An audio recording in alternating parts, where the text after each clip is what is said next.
What kind of woman walks toward a marriage every other bride ran away from? That question hit Elena Hartwell the moment she stepped off the train in Millfield County and felt the cold March wind cut through her thin coat. She had made a choice that scared everyone in Cedar Falls, a choice even she barely understood. But sometimes a woman had to choose between fear and survival. 3 days earlier, she had been sitting in her freezing boarding house room, staring at the advertisement in the newspaper, as if it held her fate. Widower seeks practical wife for ranch partnership. Previous marriages unsuccessful. Isolation guaranteed. Financial stability provided. Apply to J. Blackwood, Copper Creek Ranch. Everyone warned her about him. Every rumor said the same thing. Jack Blackwood did not keep wives. The first had run from his ranch in the middle of the night. The second asked for an annulment before her bruises healed, though she never explained what caused them. The third fled wearing only her nightdress. Some people whispered he was cursed. Others said he was cruel. Some said war had broken him in ways no woman could fix. Elena had read every rumor in the lines of that newspaper clipping. But she had nothing left. Her husband Thomas died in a mining accident 8 months earlier, leaving her with debts she could never pay. The pitying looks from town were worse than the hunger she hid. When her sister-in-law suggested she take work down by the railroad, work no decent woman survived. Something inside Elena shattered. She wasn't going down like that. She wasn't giving up. So she wrote the letter, clear, steady, and honest. She was not seeking romance. She was not fragile. She needed a roof, a purpose, and a chance. Jack Blackwood answered with just 4 lines. Your letter is satisfactory. Train fare enclosed. Arrive March 28th, 2:15 p.m. Someone will meet you. Now she stood on the empty platform with her carpet bag in hand. Her heart beat hard enough to shake her ribs. Only a handful of people got off the train, and none looked her way. She thought for a moment that maybe he hadn't come. Maybe he'd changed his mind like the others. Then she saw him. A tall man leaned against a black horse near the hitching post. He didn't wave. He didn't smile. He only watched, pale blue eyes fixed on her like he already knew every decision she had ever made. He stood straight, boots planted wide, shoulders broad under a dark wool coat. A scar cut down from his temple across his cheek, sharp and old, like it had been carved there to warn people away. Elena felt her breath catch. Every rumor she'd heard suddenly came back with full force. But she forced her feet forward. If she turned back now, she had nowhere to go. Mr. Blackwood, she said when she reached him. He nodded once. Mrs. Hartwell, you came. Did you think I wouldn't? The others changed their minds. He took her carpet bag from her hand with quiet strength. This all you brought? He asked. I don't own much worth bringing. Something flickered behind his eyes. Not softness, not warmth, just recognition. He secured her bag to his saddle, then motioned toward a smaller brown mare. You can ride. Yes. Good. It's 8 miles to the ranch. Roads rough. Weather worse. His voice was deep, steady, and cold as the wind. He helped her mount the mare, his hands firm but distant, as if touching her meant nothing to him. Then he swung into his own saddle and led the way without another word. They rode in silence through miles of pine forest and rolling hills. The world around them felt wild and endless. No farmhouse, no smoke, no sign of people at all. Just mountains rising like dark giants behind the clouds. She began to understand the word isolation in his advertisement. How long have you owned the ranch? She finally asked, just to break the heavy quiet. Since 75. You served in the war? Yes. There was nothing else, no invitation to ask more, no opening for kindness. So she rode behind him, feeling the weight of her choice. Whoever he was, broken, dangerous, or simply cold, she would have to face him alone. By sunset, they reached the ridge overlooking Copper Creek Ranch, and Elena stopped breathing. The house below was enormous, a 2-story Victorian with wraparound porches and tall windows that glowed faintly under the dying light. Outbuildings stretched across the valley, barns, sheds, corrals, more structures than she'd ever seen on one property. But the ranch was silent. No smoke curled from the chimneys, no voices carried on the wind. It felt like a beautiful place hollowed out from the inside. "It's impressive," she said quietly. "It's practical," Jack answered. 8 rooms, indoor plumbing. Kitchen big enough to feed a crew. They rode down to the barn, where he unsaddled the horses with quick, practiced movements. Then he grabbed her bag and led her toward the house. The front door opened into a grand foyer, but the moment Elena stepped inside, her heart tightened. The house was spotless but empty. No pictures, no rugs, no signs anyone lived here at all. "Your room's upstairs," Jack said. "Second on the right." "My room?" she repeated. He met her eyes. "Did you think we'd be sharing?" Heat rushed to her cheeks. "I meant no offense." Quote, "This is a business arrangement," he said, voice flat. "You manage the household, nothing more." Something in her sank at his words, though she didn't know why. She wasn't here for romance. She wasn't here for affection. "I appreciate your honesty," she said. He turned toward the stairs, then paused. "The other women left because they wanted something I couldn't give. As long as you remember why you're here, we'll get along." With that, he walked upstairs, leaving her standing alone in the cold, echoing house. Elena looked around, her heart pounding.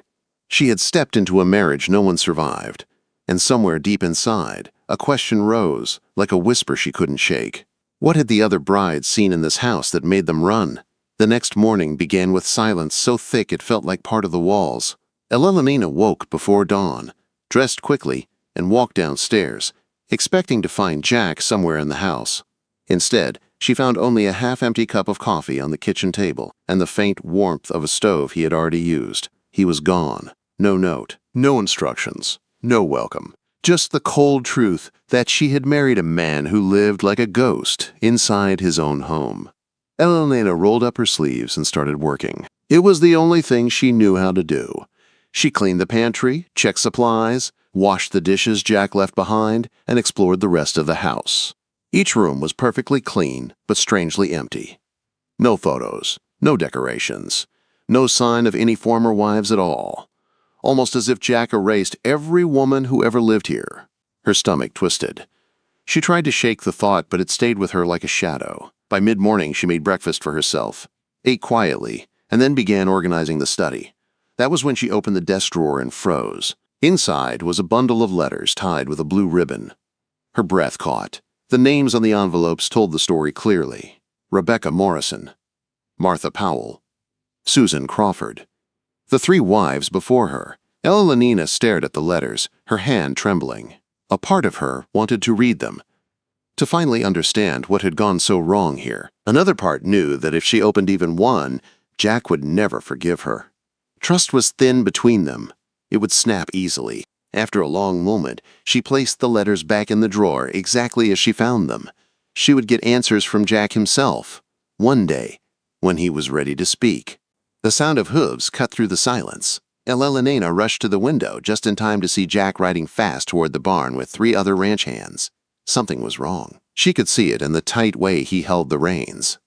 Minutes later, the men carried someone into the kitchen. A young ranch hand, barely 20. His leg twisted in a way no human leg should bend. Blood dripped through his torn pants. His face was pale with pain. "Horse through him," Jack said shortly. Fence post caught his leg. "We need to set the bone now," Elena replied without thinking. Jack stared at her, his eyes sharp, surprised. But he didn't stop her. She moved fast. She cleared the kitchen table, boiled water, found clean cloth, made splints from firewood, held the boy steady while Jack straightened the bone. The boy screamed until his throat ran raw. Jack worked with brutal precision, sweat running down his forehead, jaw clenched in grim determination. Elena whispered to the injured cowboy, her voice soft and steady, promising he would make it through. 30 long minutes later, it was done. Jack exhaled, finally meeting her eyes. "Thank you," he said quietly. It was the first real emotion he'd shown her. For a moment, Elena felt the space between them shift. Not much, but enough for her to breathe easier. That night, while Jack drove the boy to town for proper medical care, Elena cleaned the kitchen and washed the blood from the floor. For the first time since arriving, she felt like she belonged here, like she could help shape this lonely house into something more. But the real test came a week later. A storm rolled in without warning. Winds so fierce the windows rattled. Rain poured sideways. Thunder cracked overhead like the sky was breaking open. Elena had just reached her bedroom door when a crash echoed from outside, a sound that made the whole house tremble. She heard Jack shouting orders, then hooves, then shouting again. Something in her heart snapped. She grabbed her coat and ran outside through the storm. The barn roof had partially collapsed. Horses screamed in fear. The ranch hands were fighting to move them before the rest of the roof came down. Jack was in the thick of it, soaked to the skin, pulling at a frantic horse that threatened to kick him. He was trying to control the chaos alone, until Elena stepped into the yard and went straight toward the frightened bay gelding. Her father had taught her how to calm panicked animals. She used the same soft tone now, speaking low, gentle words that cut through the storm. The horse stopped rearing. Elena grabbed his halter and led him slowly toward the stable. Jack turned, shock breaking through his anger. "What are you doing out here?" he shouted. "Helping," she shouted back. "You could get hurt." "So could you," quote. For 2 hours they worked side by side in the rain, moving horses, securing broken boards, working against wind that felt strong enough to lift them off the ground. When the last animal was safe, the barn patched as well as possible, and the storm finally began to die, both of them stood in the yard gasping for breath. They walked into the kitchen, drenched and shaking from exhaustion. "You didn't have to risk yourself," Jack said, his voice low. "Yes, I did," Elena replied. "This is my home now, too." Something in Jack's eyes softened, a flicker of warmth she had not seen before. "You could have died. So could you." They stared at each other, breathing hard, water dripping onto the kitchen floor. For the first time, Jack didn't look like a cruel, distant stranger. He looked like a man who hadn't expected anyone to stand beside him in a long, long time. "I'll get you dry clothes," he finally said.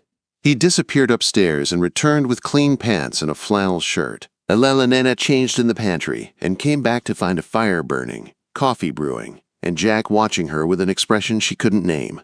Not softness, not love, but the beginning of something almost human. They sat together in silence as dawn crept over the horizon. The storm outside was over, but something new had begun inside the house. "Jack," she said softly, "I'm here to help, not hide." "For how long?" he asked. "As long as you'll let me." Jack looked down at his hands, then at her. "That's longer than anyone else has ever stayed." The storm had passed, but the way Jack looked at Elena the next morning told her something else had changed too. He came to breakfast later than usual, boots muddy, hair still damp from washing, but his eyes, his winter blue eyes, held a searching look she hadn't seen before. "You handled yourself well yesterday," he said. It wasn't praise coming from him. It was more like a confession, like he was admitting he had underestimated her. Elena poured him coffee. "We did what needed to be done." He nodded once. "Most people don't stay calm when things fall apart." "I've lived through things falling apart before," she replied softly. Silence settled between them. Not the cold, hard silence she was used to, but something warmer. The kind that comes when two people are starting to see each other past the walls they built. Over the next few weeks, that silent understanding grew. Jack stayed at the breakfast table a little longer each day. He asked her opinion on small things, how to arrange the parlor, how to stretch supplies, which horses looked strong for breeding. He listened when she spoke. He waited for her answers. But the biggest shift came at the end of April, when she found the ledgers spread across the kitchen table, columns of numbers, debts, overdue payments. A bank notice tucked between pages like a threat. "How bad is it?" she asked. Jack closed the book. "Bad." "How bad?" Quote, $3,000 by August or the bank takes everything. Elena felt the weight of it settle in her chest. She'd known the ranch felt too big, too empty. She never imagined it was hanging on by a thread. "What's your plan?" she asked. "Work harder. Pray the cattle bring enough." "And if they don't?" He didn't answer. She lay awake that night, staring at the ceiling, thinking of everything she'd lost before coming here. And everything she was afraid to lose now.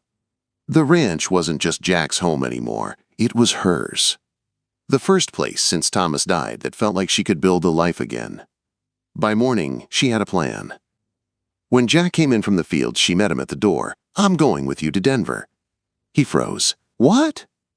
"To the cattle auction." "No." His answer was sharp and immediate. "It's not a place for a woman." "They won't take you seriously alone," she said.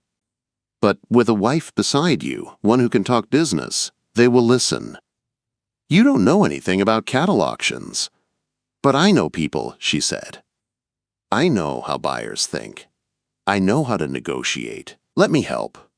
Jack looked torn, confused, maybe even afraid, not of the auction, but of her stepping into a world he'd always stood in alone. "What if you embarrass yourself?" he asked softly. Elenina lifted her chin. "What reputation do I have left to ruin?" That made him blink. Then, very slowly, he nodded. 3 days, he said. "We leave in 3 days." Denver was louder, bigger, and busier than anything Elenina had ever seen. But Jack beside her in a dark suit, cleaned up and confident, looked like he belonged there. He walked with purpose, talking to buyers with a calm strength that made him stand out among desperate ranchers. Elenina watched every move, every gesture, every reaction. Then she stepped in. When a railroad buyer hesitated, she moved closer with a warm smile and said, "We prefer working with buyers who appreciate quality." When a hotel owner asked about consistency, she answered, "Copper Creek doesn't cut corners. Not now. Not ever." When a meat-packing agent lowballed the price, she laughed lightly and said, "Sir, our cattle are worth twice that. You know it." "I know it." Buyers leaned in when she spoke. They liked her. They trusted her. She made them feel like she was offering something rare. Access to the best beef in Montana and a partnership they'd regret missing. The bidding climbed higher, then higher still. By the end of the day, Copper Creek's cattle sold for almost double the expected price. Enough to save the ranch. Enough to save their future. Walking back to the hotel, Jack stared at her, as if seeing her for the first time. "You did that," he said. "You saved us." "We saved us," she corrected. At dinner that night, they talked for the first time like two people who weren't just bound by papers and chores. Jack told her about his childhood, his mother, the war, the nightmares that still woke him. Elenina told him about Thomas, about the baby she lost, about the emptiness she'd been carrying for years. By the time they reached their rooms, the air between them was different, warm and full of something she thought she'd never feel again. Jack paused at her door. "Elenina," he said quietly, "this started as a business arrangement, but I want more now. If you'll have that with me." Quote. Her heart pounded. "What do you mean?" she whispered. "I mean, I love you," he said simply, "and I want this marriage to be real." Tears filled her eyes, slow and warm and full of the hope she'd buried long ago. "I love you too, Jack." His lips met hers, soft and careful, like he was afraid she might break. She didn't. She leaned into him, holding on to the man he truly was, not the cold rumors, not the broken soldier, not the feared rancher, the man she had learned piece by piece. 3 months later, Copper Creek Ranch looked like a different world. The new barn stood tall and strong. The garden bloomed with roses. The house finally felt alive, with warm rugs, pictures, fresh flowers, and laughter that hadn't echoed in its halls for years. That evening, Jack wrapped an arm around Elenina as they watched the sun set over their land. "Do you regret it?" he asked. "Answering that advertisement?" Elenina smiled up at him, her heart full. "Jack, it was the best decision I ever made." His hand tightened around her waist. "And you," he whispered, "were the miracle I never expected." Side by side, they looked out over the home they rebuilt together. She had agreed to a marriage no woman survived, and in that place of fear and rumor, she found paradise instead.